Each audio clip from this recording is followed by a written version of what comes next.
আপনারা আসলে সব কথাই বলে ফেলেছি। আচরণ বিধিমালাতে যা যা আছে আমরা সবাই জানিও। এখানে যারা আছেন আমাদের সম্মানিত যারা ক্যান্ডিডেট বৃন্দ, তারপরেও আসলে যেগুলো বলা এগুলো শুধুমাত্র আপনাদের আরেকটু রিমাইন্ড করে দেওয়া, যেন আমরা সবাই মিলে আইন শৃঙ্খলার প্রতি শ্রদ্ধা রেখে আমরা আগামী ত্রয়োদশ জাতীয় সংসদ নির্বাচন একটি অবাধ, সুষ্ঠু, নিরপেক্ষ এবং উৎসব মুখর পরিবেশে সম্পন্ন করতে পারি।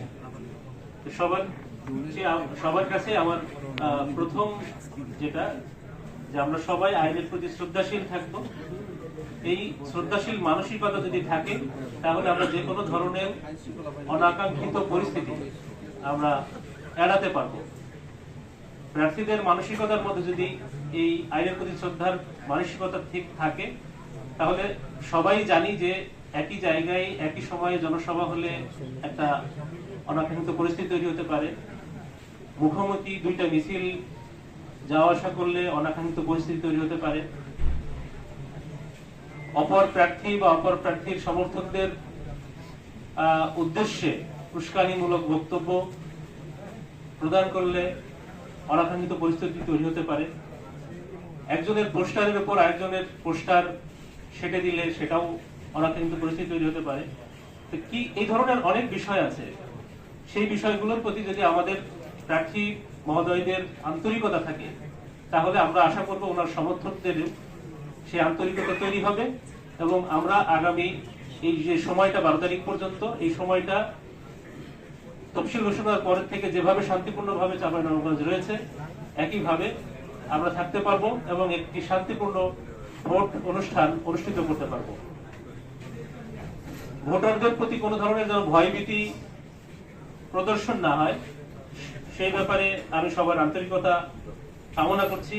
কারণ এই বিষয়টা আমরা কোনোভাবেই হালকাভাবে নিব না। কোথাও ভোটের পরিবেশ যদি হুমকির মুখে পড়ে, ভোটার যদি ভোট কেন্দ্রে যাওয়াকে নিরাপদ মনে না করে, সেই জায়গাটা আমরা সর্বোচ্চ গুরুত্ব দিয়ে আইন শৃঙ্খলা পরিস্থিতি আমরা যারা আইন শৃঙ্খলা বাহিনী রয়েছি, পুলিশ, সেনা সদস্য, বিজিবি, র্যাব সহ সকলে আমরা সেই জায়গাটাই সর্বোচ্চ গুরুত্ব দিয়ে আমরা দেখব এবং সেই পরিবেশটাকে, সেই ভোটারদেরকে আমরা নিরাপদে ভোট কেন্দ্রে উপস্থিত হওয়ার পরিবেশ তৈরি করব। এই ব্যাপারে কোনো ছাড় হবে না। আরেকটি বিষয় আমাদের নজরদারির মধ্যে রয়েছে, আমি সবার জ্ঞাতার্থে বলতে চাই যে মোবাইল ফান্ড ট্রানজেকশন, আমরা এই ধরনের কোন ডিজিটাল মাধ্যমে ভোটারদেরকে প্রলুব্ধ করার কোন চেষ্টা, সরাসরি হয়তো যুগের পরিবর্তনে এটার পরিবর্তন হয়েছে। আমাদের কিন্তু আমি সবার জ্ঞাতার্থে বলতে চাই যে এই বিকাশ, নগদ সহ বিভিন্ন যে ডিজিটাল মোবাইল মাধ্যম রয়েছে মানি ট্রান্সফারের, সেই জায়গার উপর আমাদের বিশেষ নজরদারি রয়েছে, গোয়েন্দা তৎপরতা রয়েছে। এই জায়গাটা আমরা নজরদারির মধ্যে রাখছি। এই ধরনের কোনো কিছু পেলেও আমরা আইনগত যথাযথ ব্যবস্থা গ্রহণ করব।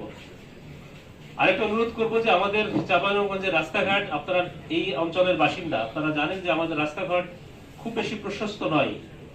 মেন মহাসড়ক ছাড়া বাকি সড়কগুলো অনেকগুলোই একমুখী সড়ক। তো সড়কগুলোর উপর পথসভা করতে গেলে, আচরণবিধির মধ্যেও যেটা আলোচনা হয়েছে, পথসভা করতে গেলে এই বিষয়টা আপনারা নজরে রেখে পথসভাটা করবেন, যেন যান্ত্রিক চলাচলের বা জনসাধারণের চলাচলের পথে আপনার প্রতিবন্ধকতা না হন। সেই ক্ষেত্রে এই মানে আপনার উপরই একটা নেতিবাচক প্রভাব পড়বে এবং আমাদের কথা বলতে হবে আপনার সাথে। সুতরাং এই বিষয়টা নজরে রাখবেন।